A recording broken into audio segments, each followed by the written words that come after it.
గౌరవ ముఖ్యమంత్రి శ్రీ నారా చంద్రబాబు నాయుడు గారికి, బోఫర్స్ కుంభకోణాన్ని బయటికి తీసుకొచ్చిన హిందూ మేనేజింగ్ డైరెక్టర్, ఒకప్పుడు ఎడిటర్గా పనిచేసిన శ్రీ ఎన్ రామ్ గారికి, రాజస్థాన్ పత్రిక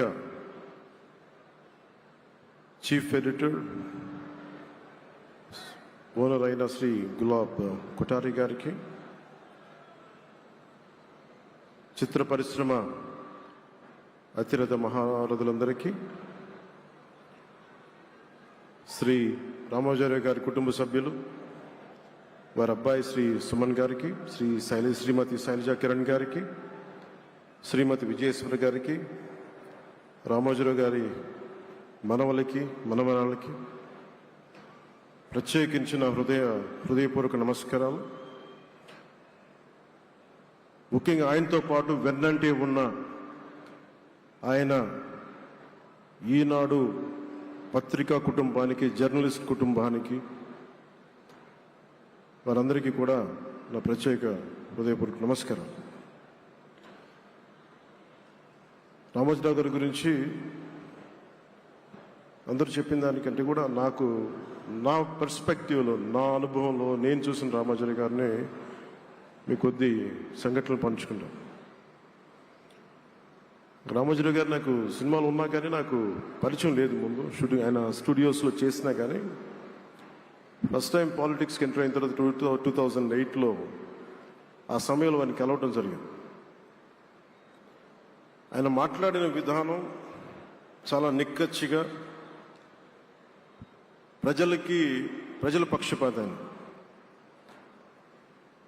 ఆయన మాట్లాడుతున్నంతసేపు నాకు మైండ్లో ఒకటి అనిపించింది, మనసులో జర్నలిస్టిక్ వాల్యూస్ని కాపాడటానికే ఆయన ఉన్నారు.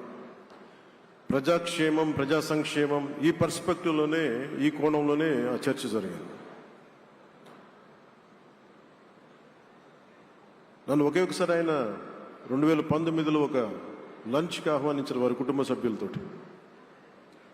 ఆ రోజు ఆయన మాట్లాడింది దేశ పరిస్థితులు, ముఖ్యంగా పత్రికా స్వేచ్ఛ గురించి,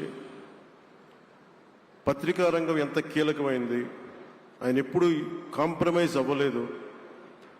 ఒక విషయం చెప్పాలి అంటే అది తనకు తెలిసిన వారు అవ్వచ్చు, తన సన్నిహితులు అవ్వచ్చు, స్నేహితులు అవ్వచ్చు, కుటుంబ సభ్యులు అవ్వచ్చు, జనం కోసం వచ్చేటప్పటికి నిష్పక్షపాతంగా, చాలా నిర్దాక్షిణ్యంగా ఉంటుంది ఆయన ఆలోచన పరిధి. అదే ఆయన ఈనాడు పేపర్లో రిఫ్లెక్ట్ అవుతుంది. నేను చాలాసార్లు అనుకునేవాడిని, ఒక వ్యక్తికి ఇంత, ఆయన ఆ రోజు లంచ్ తర్వాత కూర్చున్నప్పుడు ఆయన మాట్లాడుతుంటే ఆయన వేదనని నేను చూశాను.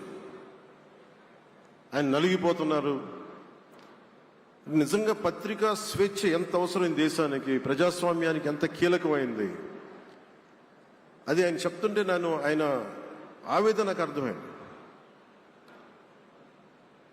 అలాంటి వ్యక్తి మీద ఎన్ని రకాల ఇబ్బందులు పెట్టారో మనందరికీ తెలుసు. ఒక పేపర్ ఒకటే నడపటం చాలా అది కష్టసాధ్యమైంది.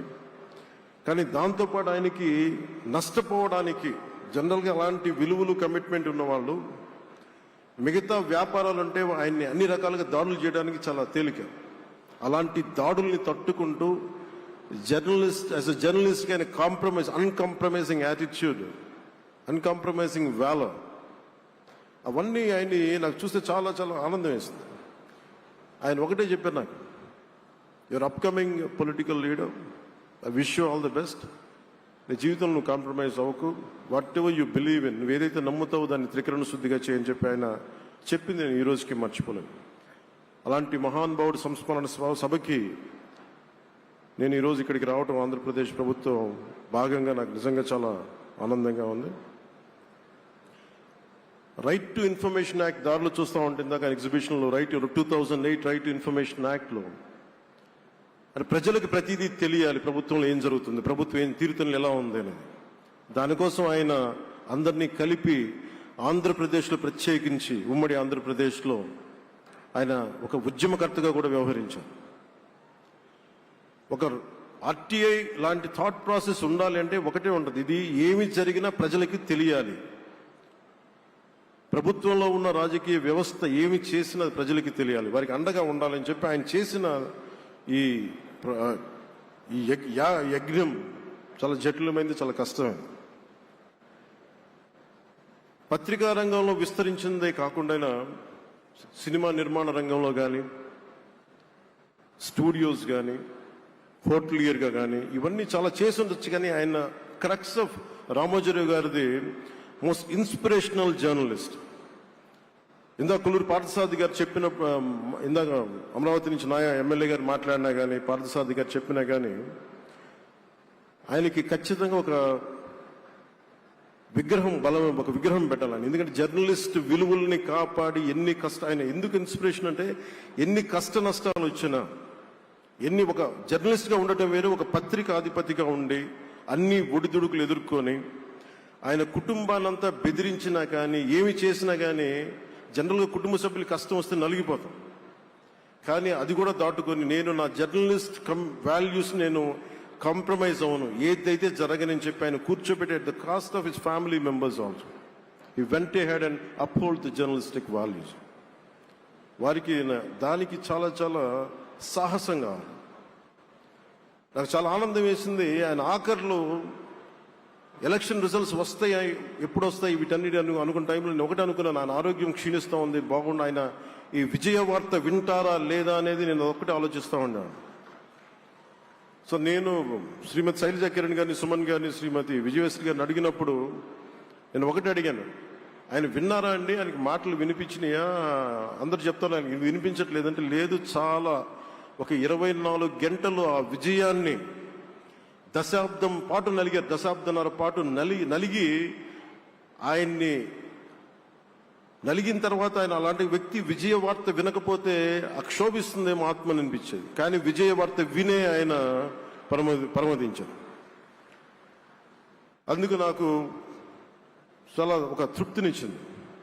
అలాంటి మహానుభావులకి నా నివాళులు అర్పిస్తూ ఆయన నుంచి ఎవరైనా నేర్చుకోవాల్సింది, ప్రజాస్వామ్యాన్ని పరిరక్షించడానికి ఎవరి స్థాయిల్లో, ఒక పత్రికాధిపతిగా కావచ్చు, ఎవరు ఏ స్థాయిలో ఉన్నా దాన్ని మనం కాపాడాల్సిన అవసరం ఉంది. అలాగే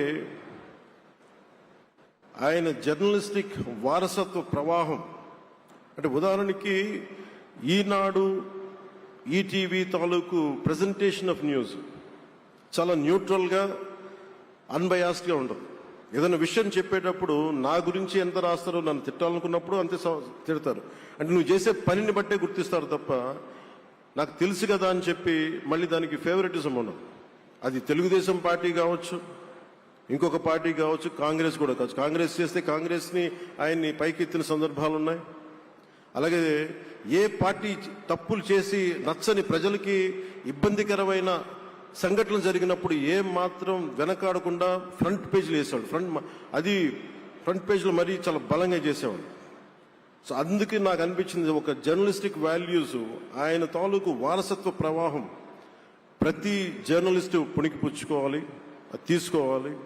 ఒక నది ఒక ప్రవాహం వెళ్తున్నప్పుడు మన స్థాయి, అది నువ్వు ఒక చిన్న బకెట్తో తీసుకుంటావు, చెంబుతో తీసుకుంటావు, ప్రవాహంలో నీళ్లు అన్నట్టుగా రామోజీరావు గారి జర్నలిస్టిక్ వారసత్వ ప్రవాహాన్ని మనం ఎంత తీసుకుంటాం అనేది మన స్థాయిని బట్టి ఉంటుంది.